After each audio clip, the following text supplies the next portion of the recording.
introduce myself. I work at Decent as a blockchain engineer, and my name is Marian Podmajersky. How are you today? Can we have a small interaction? How much of you have a trust issues? Hands up. Okay. Do you think that blockchain can solve it? Okay.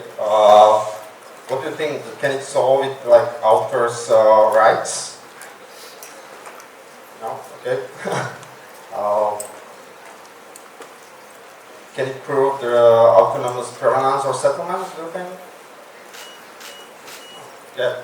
So I will continue, and let me today to present point of view of Decent on blockchain technology, especially for the centralized applications and digital content industry. So let me start with motivation. So first thing, why to deal with blockchain technology? Okay, what it can bring to the market. So one thing is that we converted the internet, or transform it from a send a copy approach to send a value approach. So we are no longer sharing only the information, but we are building the values or changing the values on top of it. So basically, we started to use the subscription and tokenization for basic information, or exchange of information on our digital media, like videos or audio or even publications. Next thing is that usually these kind of platforms in hands of big giants, so they pose like middleman between the author and the end user or the consumer. So can we do better? Let me show you. Okay. So the first thing, we move from from distributed systems. The first thing is from the concept of centralized server-to-client communication, we move towards like mesh-like networks, peer-to-peer communication, and serverless deployments. Disruption here is that we no longer use like Byzantine fault tolerance, that is approach that we just observe the faults that we are able to tolerate, and the quorum. Quorum means like settlement between participating parties. They can agree on some kind of topic. So we move to new mechanism. It's called proof of work or proof of stake or delegated proof of stake. So there are no concepts. And the other thing is that using this disruption, especially in consensus, we are able to build highly available, self-replicated, scalable system that are also immutable, so we are unable to change the history, and there is no single point of failure in this kind of design, except that the consensus is not longer between the participating servers or computers, but on a topic. So on a like content or payload that we will write in a database. What brings us is also transaction cost saving, because we are writing or committing the only transaction that are interesting for us. The transactions, also the safety, that's why I use tokenization behind it, because also the security as well for the system. And another thing is that this kind of setup on the right, this is trustless environment. So every party, every participant is trustless, distrusts his neighbor, everybody. And still, it's autonomous platform that can reach the consensus between the trustless party. And And the last thing, that we are able to deploy this kind of setup on commodity hardware. So we no longer need server rooms and costly servers. So what is it made of? Next I'm going to speak about the building blocks. Just the basics, I don't know you, the audience, so I will just wrap up the important stuff. Okay, so we have a sequence of the blocks. The next block points to the previous one. Does it through the hashing.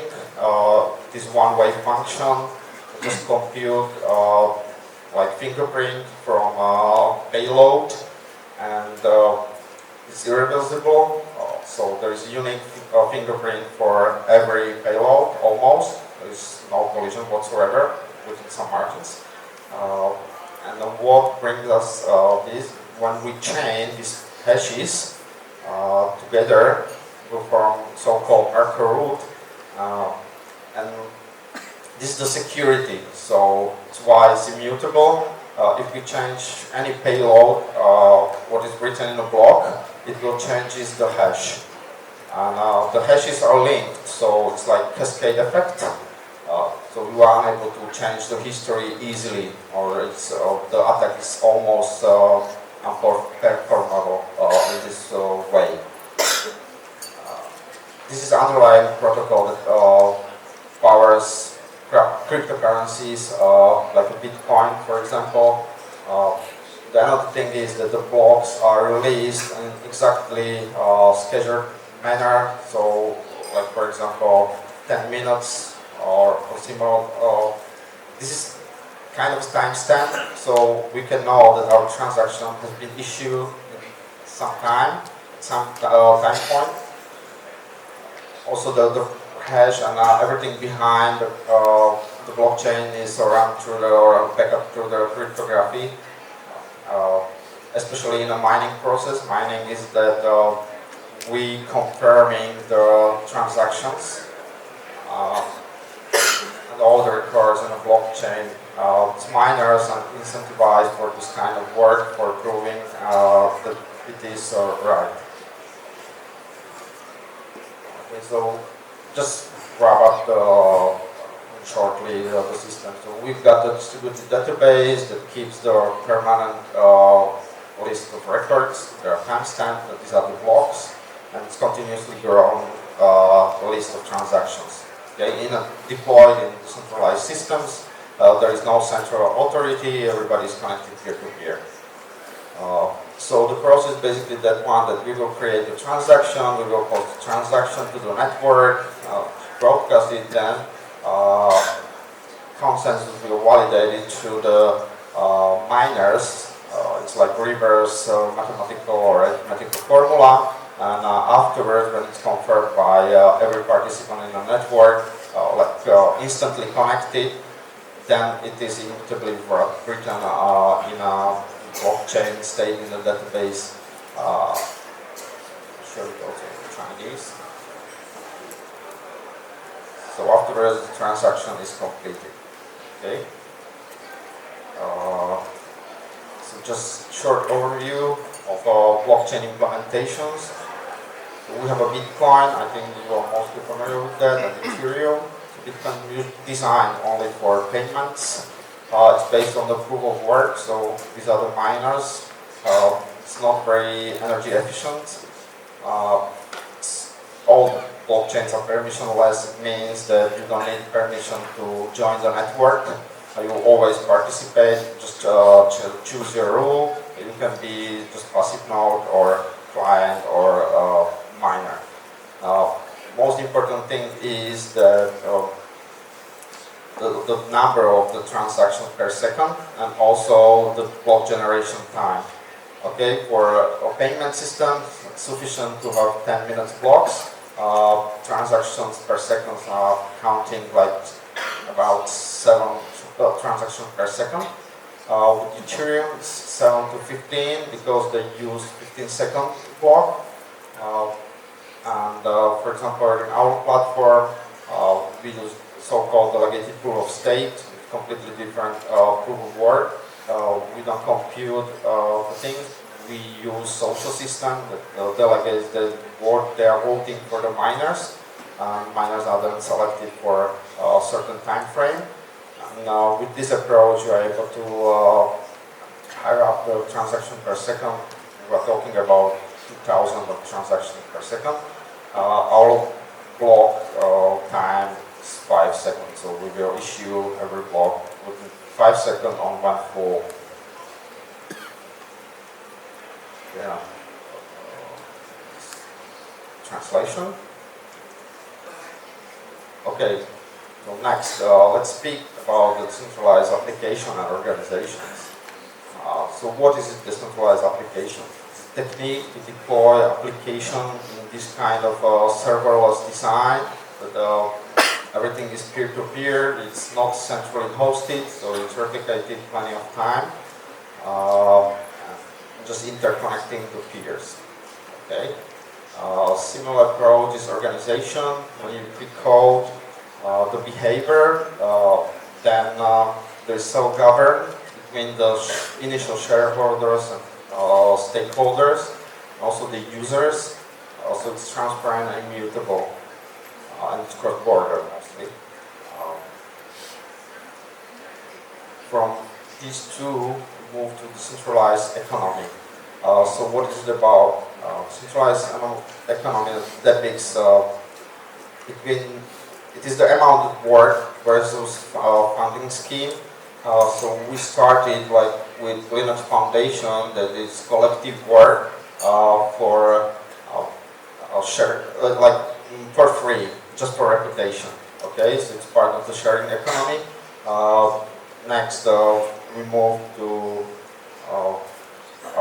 collective work. So it's more like Arduino, that it's the company developing the embedded hardware, and afterwards they are sharing all the knowledge with the community. From those projects and individual works, like we move to Candy's economy, that's run by bounty tips and ad revenue sharing. And last one is most modern, and it's the centralized economy. It's like algorithmically powered, and it's based on the votes and revenue sharing from, and it's directly linking the consumer and publisher. So it got us to the digital content industry.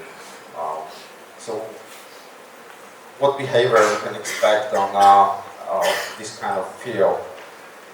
The properties are usually there are high distribution fees. There is no insufficient, or there's no IP protection because it's based on content delivery network and needs your IP.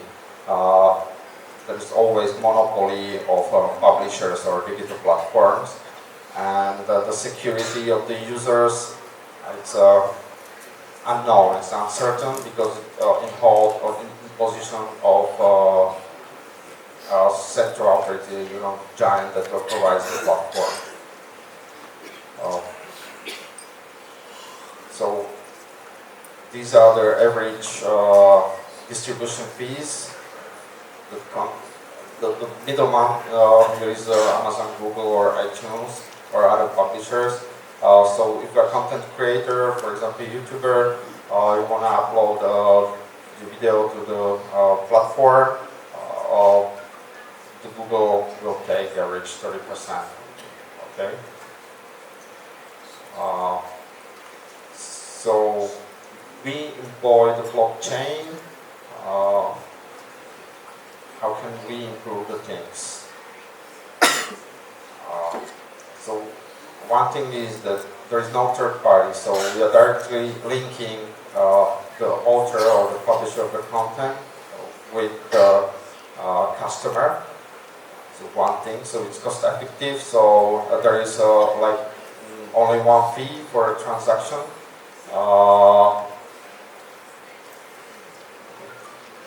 Also, this guarantees that direct connection, and as I showed before, there are all strong pointers or reliability, durability, and scalability of this. Okay, so let me introduce the Core platform. It's been developed by Dyson in-house, and it is a blockchain technology that you can build on top of it. So basically, it's a platform for decentralized applications. Okay, mostly for content distribution. So how does it work? So we've got the blockchain core, and then on top of the core, you will develop just the user interface, catalog for content, and or some kind of application like for downloading video, and you are presenting them directly to the consumer. Okay, the settlement then follows this scheme. So the author just published the content, the metadata, like what is it about, how long it is, and all the informations are stored on a chain, so directly in a blockchain.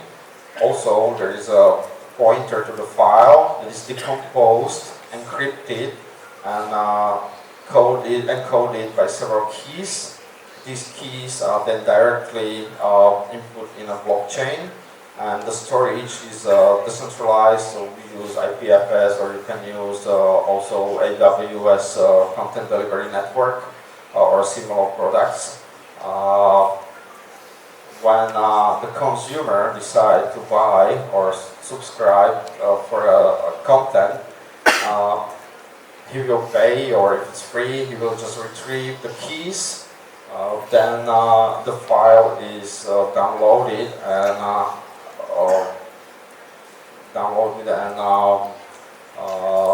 composed together. So the particles, the key particles, they will make one final key, and it will unlock the content. So this is the key scheme behind our technology. So using these, you can build your own platform or application. So the core components that we use is that you can have all your custom tokens. There's a revenue sharing, also revenue splitting between multiple authors. There's like subscription system. There might be streaming. You can reprice the product. You can monitor the assets. You can convert it to a fiat if you link it to the liquidity provider. You can send the encrypted message, and also it's covered by a rating system. The last features will show you. So you can employ the video streaming interface or crowdfunding interface, or even link it to the advertisement, data management interface. You can have voting of the miners, or reputation system, and all within one blockchain community or platform. Okay, so right now these are the third-party application. The big one is Sophia. It's like web shop for independent publishers for SAP plugins, and Alex is for gaming platform for undeveloped countries. They are unable to pay through the banking system, and identity is just advertisement system. Okay, thank you for your attention.